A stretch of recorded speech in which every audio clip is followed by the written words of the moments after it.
Just before dawn on October 24th, radar screens across occupied Zaporizhzhia flickered, then went dark. Within minutes, a Buk M3 launcher and two Nebo-SVU radar stations, Russia's eyes in the southern skies. The explosions came fast and clean, leaving behind only static and the skeletal remains of million-dollar machinery. Ukraine's defense intelligence called it a coordinated disruption, not a strike.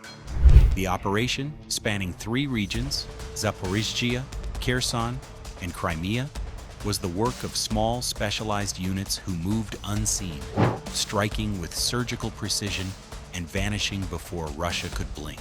This was only made possible with weeks of surveillance, signal tracing, and timing every movement to the rotation of Russian radar sweeps. By the time Moscow realized what had happened, its defense grid had developed a blind spot hundreds of kilometers wide. This wasn't just about metal and machinery. It was about humiliating Russia and breaking its pride in machinery. The Nebo systems, considered capable of tracking stealth aircraft, were rendered useless by drones and operators that Ukraine barely acknowledges. And the Buk M3, Russia's pride in mobile missile defense, burned quietly on foreign soil. Kiev hasn't celebrated the mission, at least not publicly, but inside military circles, there's growing talk of a silent offensive built solely on accuracy. As Ukraine learns to carve holes through Russia's defenses instead of just confronting them head-on, one question hangs in the air.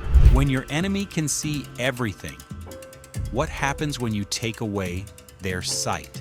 Under a pale, indifferent sky, the operation against the Nebo radar stations and the Buk launcher looked nothing less than a chess match. Each side made moves, probed, feinted, and reacted. Kiev's planners did not seek a spectacle. They wanted a precise change on the board, remove sight and reach from a portion of the Russian air defense grid, then step back and watch how the opponent rearranged.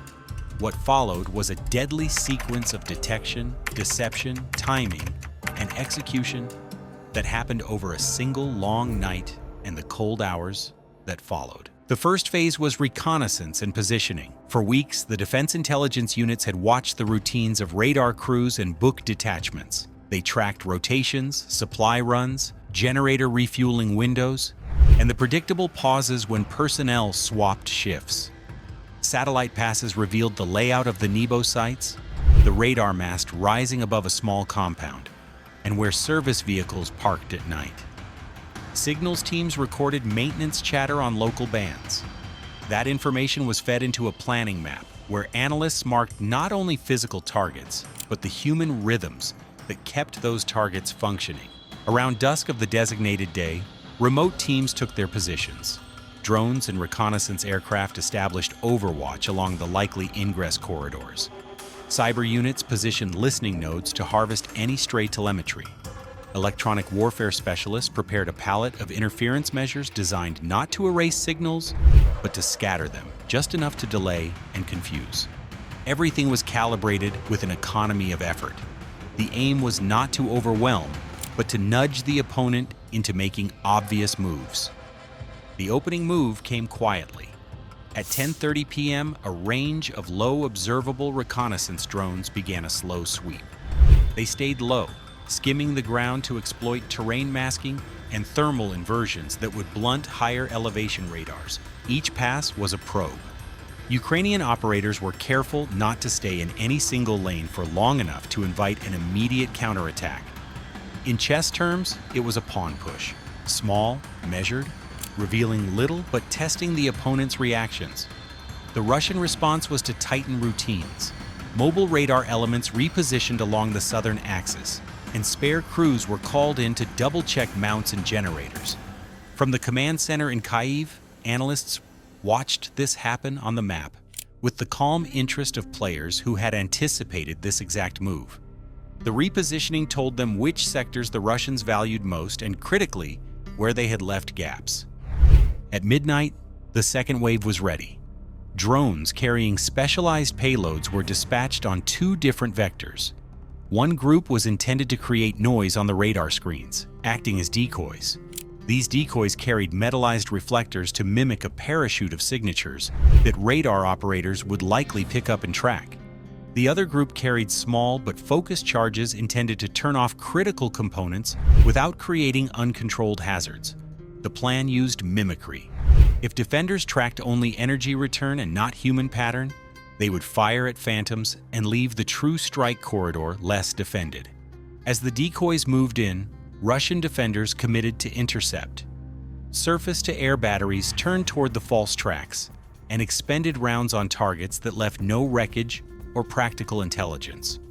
At the same time, communication centers relayed warnings up the chain and air patrols altered their patrol boxes to cover the apparent threat. This was the trick. Defenders were moving to the visible needle while the strike would arrive at the quieter, peripheral haystack. The first physical hits came close to 1 a.m. Loitering munitions and platform-guided drones executed short dives onto selected electronic nodes and support infrastructure. Their aim was not theatrical annihilation, but targeted degradation. Antenna mounts were fractured, power converters melted, and the support vehicles that allowed the radar arrays to function were rendered inoperable. At one Nebo site, Kherson, at 1 seconds. Technicians watched as the heart of their system stuttered, then went dark. The mast stood like a blind sentinel in the night. Reaction was quick. Russian crews attempted emergency restarts, and mobile repair units were dispatched. A Buk detachment near the coast changed posture and attempted to redeploy into a more defensible position. Air units scrambled to seek the low-trajectory attackers. In some places, rapid-fire anti-air weaponry was engaged. Yet the attack design had baked in these responses. Redundant navigation systems, pre-programmed attack profiles, and short engagement windows meant that most strike elements were already past the scene or in safe holding patterns before interceptors could converge. At 1:45, the Ukrainians launched an intersecting surge intended to overwhelm the repair effort. Small teams of drones targeted the Buk launcher's command and power systems. The launcher was not intended to be annihilated, but to be taken out of the fight. In the space of minutes, the Buk's electronics went dark and its tire assemblies were punctured, leaving the vehicle immobile. A mobile radar crew racing to the site found their instruments reading silence where signals should have been. Moscow attempted a counter-move that night. Airborne patrols and longer-range interceptors were vectored into the region. Defensive aircraft climbed and widened their sweep bands. Naval units steamed toward the perimeter to create new radar overlap. These were serious responses, costly in fuel and attention. That was partly the goal. Kyiv's planners willingly traded localized disruption for the strategic benefit of forcing Russia to reallocate resources. Each time defenders committed a jet or a ship, it translated into fewer boots and sensors elsewhere. By the small hours, the pattern of the engagement had the rhythm of a chessboard exchange.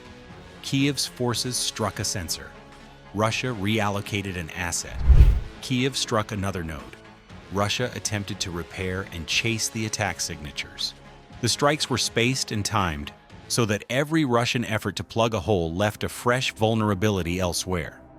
Specialized teams in Kyiv monitored those shifts and, like chess players, predicted two moves. They did not always guess perfectly, but the margin of error had been reduced by careful reconnaissance. Around 3 a.m., a decisive sequence unfolded. After a period of false alarms and decoy chases, the strike turned on its most valuable target.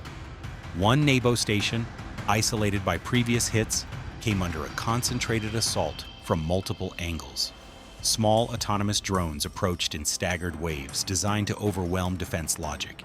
Some carried devices that produced intense electromagnetic pulses within a limited radius, designed to blind analog systems.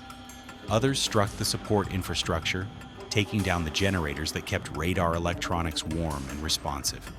The combined effect was to render the site blind, until field engineers could be brought in with heavy test equipment.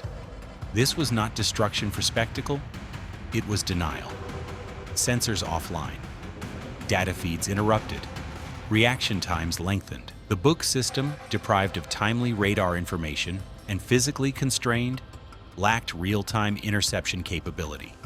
In the dark, defenders began to rely on piecemeal measures, visual spotting, shipborne radar, and local short-range systems that tended to react slowly and imprecisely to low, fast threats.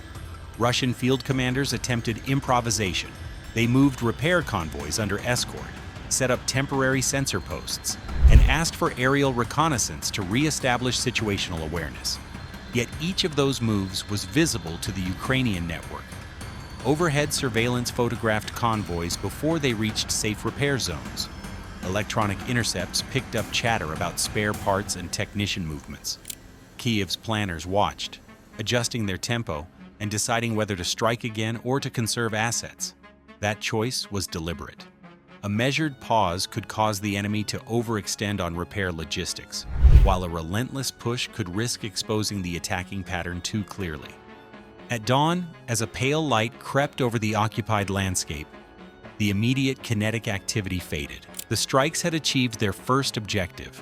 2 radar sites and the book launcher were rendered inoperable in the near term.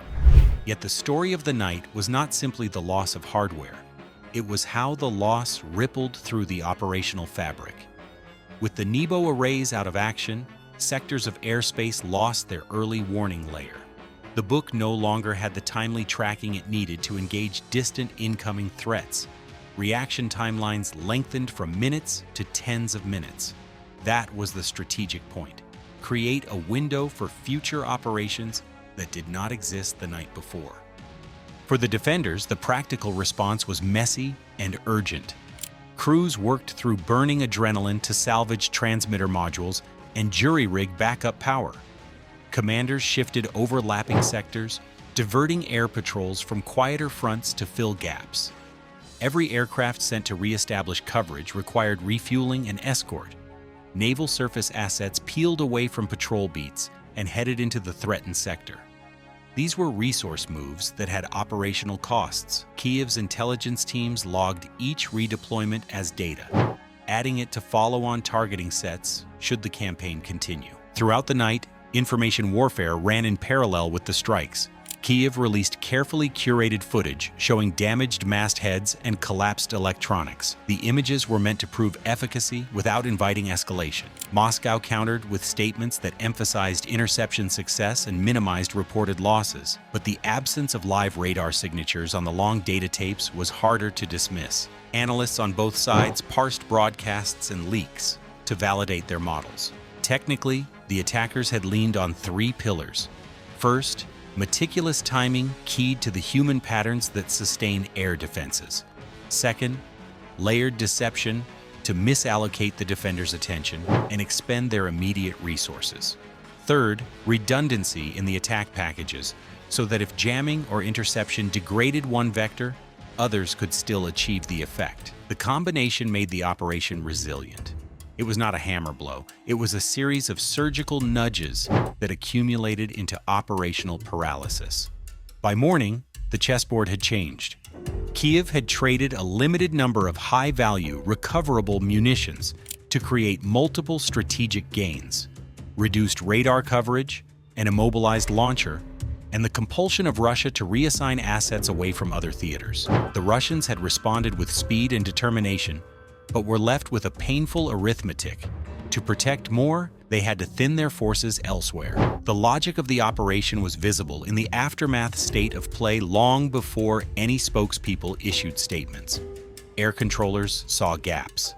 Patrol patterns shifted, salvage crews counted parts, and logged the technical work that lay ahead. For Kiev's planners, the night proved a thesis, where an opponent relies heavily on technology and centralized detection. Carefully timed interruptions can have outsized operational effects. The final move in that game was a deliberate step back.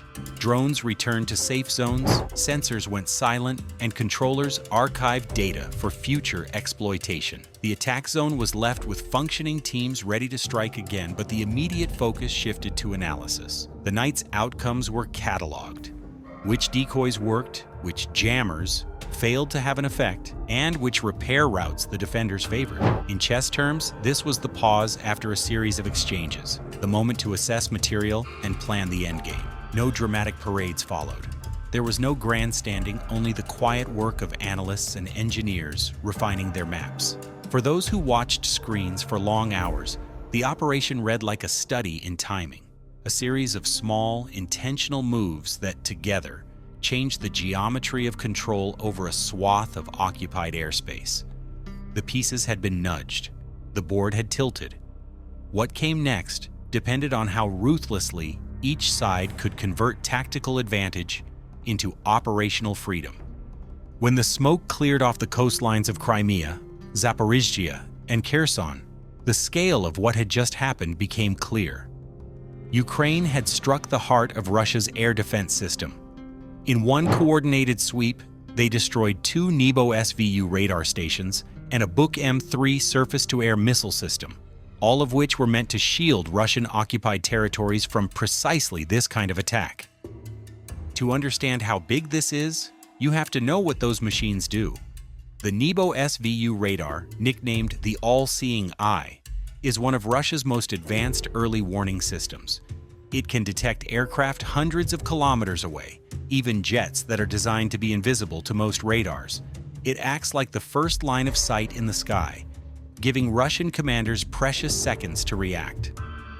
The Buk M3, on the other hand, is the arm that strikes. It's a mobile missile launcher designed to take down anything within its range, from drones to fighter jets. Intelligence reports say the operation involves specialized personnel from the Defense Intelligence of Ukraine, DIU, who were trained to blend tech with tactics. And while the strikes were happening in Crimea and southern Ukraine, something else was at play.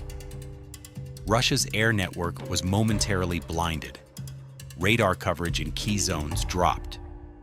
Russian pilots and anti-aircraft units had to rely on backup systems that were decades old. In the world of modern warfare, that's like going from a smartphone to a typewriter. For most, this may seem like just another clash in a long war. But the Nebo radars were Russia's eyes, and the Buk launchers its hands. Ukraine blinded one and cut off the other behind enemy lines. So here is the question. In this war of eyes and skies, who will see the next move coming first? If this story opened your eyes to how modern wars are really fought, please like the video and subscribe. Because somewhere tonight, another radar is probably going dark, and we'll be there to tell you why.